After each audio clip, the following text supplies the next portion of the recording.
2026 में final year के students और जिनका ग्रेजुएशन कंप्लीट हो गया है उनके लिए सबसे बेहतरीन अपॉर्चुनिटीज जिनके थ्रू आप इंडियन आर्म फोर्सेस में अपना एक बेहतर करियर बना सकते हैं वो आज हम जानने वाले हैं। और कई सारे एग्जाम्स तो ऐसे हैं जो आपको साल में 2 बार देने को मिलेंगे, कई सारे ऐसे बिना रिटन एग्जामिनेशन के डायरेक्ट आपको एंट्री मिलेगी। तो सब कुछ लास्ट तक देखना, हम जानेंगे age criteria, educational qualification and everything, right. So यहाँ पर हम बात करने वाले हैं 10 ऐसे एग्जाम्स की जिनके थ्रू आप आर्म फोर्सेस में जा सकते हैं during final year and even after the graduation, right. So देखो, सबसे पहले यहाँ पर हम बात करें, एक तो होते हैं जनरल एक्सेस रूट्स जो सभी के लिए होते हैं, CDS, AFCAT, CAPF, coast guard. फिर कुछ डायरेक्ट कमीशन हमें मिलते हैं जैसे कि टीजीसी हम देखते हैं, टेक्निकल ग्रेजुएट कोर्स है, एसएससी टेक है, एएमसी, एमएनएस है, जैग है, और कुछ हमें मिलते हैं, हालांकि एनसीसी भी डायरेक्ट एंट्री में ही आता है बट ये थोड़े से स्पेशलाइज्ड होते हैं। यहाँ पर सारे इंजीनियर्स एप्लीकेबल, मतलब सारे इंजीनियर्स अप्लाई कर सकते हैं, वहां सिर्फ यहाँ पर एनसीसी सर्टिफिकेट वाले।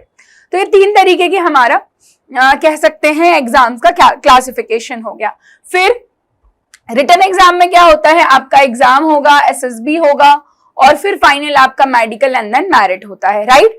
फिर जो डायरेक्ट एग्जाम्स होते हैं उनमें कोई रिटन एग्जामिनेशन नहीं होता, डायरेक्टली आप फॉर्म फिलअप करेंगे, आपकी शॉर्टलिस्टिंग होगी, 5 दिन का आपका एसएसबी होगा, medical and then final merit, right.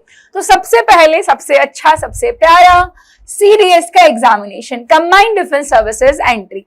अब देखो यहाँ पर 4 तरीके की हमें कमीशनिंग देखने को मिलती है। एक है Indian military academy, Indian naval academy and Indian air force academy, और एक है यहाँ पे ओटीए ऑफिसर्स ट्रेनिंग एकेडमी। इसमें सिर्फ मेल कैडेट्स जो हैं वो एलिजिबल हैं, और यहाँ पर आपको परमानेंट कमीशन, मतलब यहाँ तक कि परमानेंट कमीशन की बात करूं तो till the age of retirement, right. But OTA जो है यहाँ पे मेल्स के साथ साथ फीमेल्स भी, अंतर बस इतना आ जाता है कि यहाँ आपको शॉर्ट सर्विस कमीशन मिलता है, यानी कि मैक्सिमम आप 14 इयर्स तक की सर्विस यहाँ पर दे पाओगे, राइट। तो ये आप याद रखेंगे। इसके बाद मिनिमम एज क्राइटेरिया की बात करूं तो आईएमए, आईएनए के लिए इज 19 to 24, बट एयरफोर्स के लिए आपको 20 से 24 साल, और ओटीए का 19 से 25 है। अब यहाँ पे एक चीज ध्यान रखने वाली है कि आईएनए और आईएफए के लिए आपका भाई, अगर आप एयरफोर्स जा रहे हैं तो 12th में फिजिक्स और मैथ्स होना कंपलसरी है, और अगर आप नेवी में जाना चाह रहे हैं तो विदाउट इंजीनियरिंग डिग्री सीडीएस आप नहीं दे पाएंगे।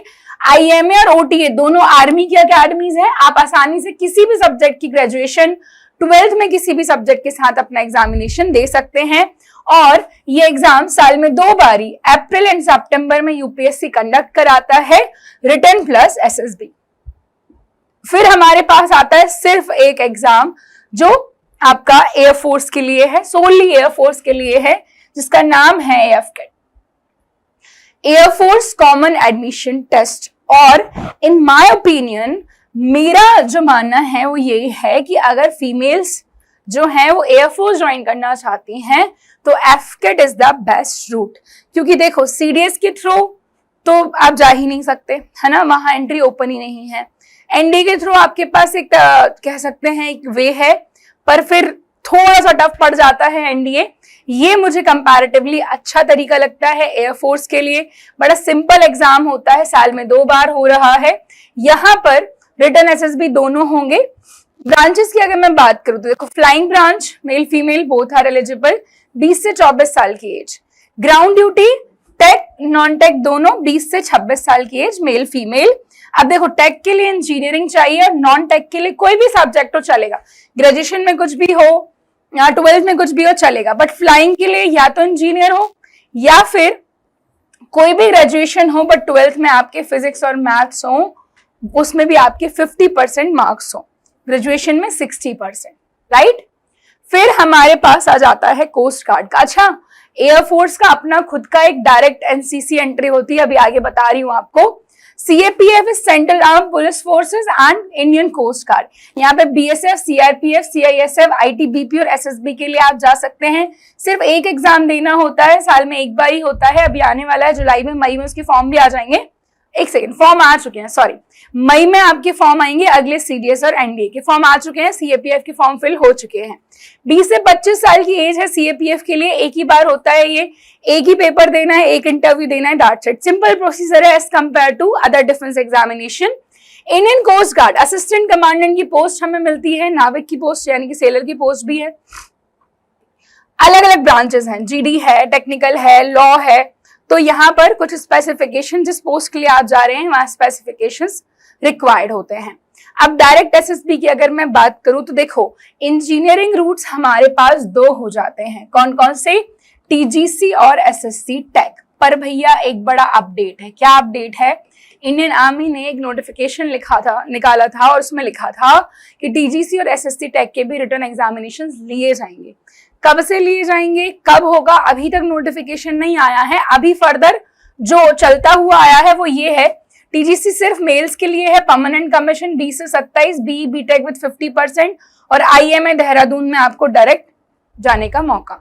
एसएससी टेक मेल फीमेल दोनों के लिए है, शॉर्ट सर्विस कमीशन 20 से 27 साल की एज, बी बीटेक और ओटीए ट्रेनिंग, ठीक है। यहाँ पर शॉर्ट सर्विस कमीशन यानी कि 14 ईयर्स तक की सर्विसेज। अब यहाँ पर मेडिकल वालों के लिए एक तो एएमसी आर्मी मेडिकल कॉर्प्स और एक मिलिट्री नर्सिंग सर्विसेज, सिर्फ फीमेल्स के लिए है ये, 17 से 25 साल, बीएससी नर्सिंग, रिटर्न एसएसबी और आपको मिलेगा नर्सिंग ऑफिसर का रोल, है ना। फिर भाई लॉ वालों के लिए एक और एंट्री होती है जिसको बोलते हैं हम जैग, जज एडवोकेट जनरल एंट्री, है ना। लॉ ग्रेजुएट्स मेल फीमेल दोनों ही एलिजिबल है, 21 से 27 साल की एज चाहिए, नो रिटर्न एग्जामिनेशन, डायरेक्टली क्या होगा, एसएसबी होगा। फिर एनसीसी स्पेशल एंट्री, आर्मी का भी होता है, एयरफोर्स का भी होता है ना। सी सर्टिफिकेट हो और एयरफोर्स के लिए अगर जा रहे हो तो फ्लाइंग विंग का होना कंपलसरी है, ठीक है। तो ये हमारे पास अगर मैं कहूं तो मेजर वेज हो गए हमेशा के लिए, परमानेंट सर्विंग के लिए। बट अगर आप पार्ट टाइम सर्व करना चाहते हो तो उसके लिए हो गई क्या हमारे पास territorial army, part time defence service, maximum हमें 2 मंथ की सर्विस तो मिलेगी ही मिलेगी, है ना। तो उसके लिए पहली बात तो ये कि आप फुली एम्प्लॉयड हो, कुछ ना कुछ कर रहे हो। एज क्राइटेरिया 18 से 42 साल का है, आप में कोई भी अप्लाई कर सकता है, कोई भी ग्रेजुएशन हो, written examination followed by SSB. तो ये हमारे पास सारे वेज हो गए जिनके थ्रू हम क्या कर सकते हैं, इंडियन आर्म फोर्सेस को ग्रेजुएशन बेसिस पर ज्वाइन कर सकते हैं। CDS, AFCAT, CAPF, TGC, SSC tech, AMC, MNS, JAG, NCC special entry and territorial army, ठीक है ना। तो ये एक चार्ज शीट आप देख सकते हैं, पूरा का पूरा आपको मिल जा रहा है, यहाँ पे सारी इंफॉर्मेशन शॉर्ट में लिखी हुई है। And if you really want to join these forces, for that force defence academy में नए बैचेस बहुत जल्दी शुरू होने वाले हैं। 12 अप्रैल को आपका एनडीए सीरीज का एग्जाम है, उसके बाद नए बैचेस शुरू होंगे, तो आप ज्वाइन कर सकते हैं। एफकेट जो है इस बारी 31 जैन को था और बहुत जल्दी अगले वाले का भी नोटिफिकेशन आने वाला है। और सीडीएस जो है आपका 12 अप्रैल को था, मतलब 12 अप्रैल को है, इसके नोटिफिकेशंस आ चुके हैं, फॉर्म फिल हो चुके हैं। अगले का नोटिफिकेशन आपका आएगा मई में और एग्जाम होगा सितंबर में। तो अगले सितंबर अटेम्प्ट के लिए अगर आप फोर्स डिफेंस अकेडमी ज्वाइन करना चाहते हैं तो स्क्रीन पर दिए गए नंबर पे कॉल कर लीजिए। रेस्ट अगर कोई भी डाउट, दिक्कत, समस्या, परेशानी लगती है तो आप कमेंट सेक्शन में पूछ सकते हैं। मिलेंगे नेक्स्ट वीडियो में, तब तक के लिए thank you, bye bye and जय हिंद।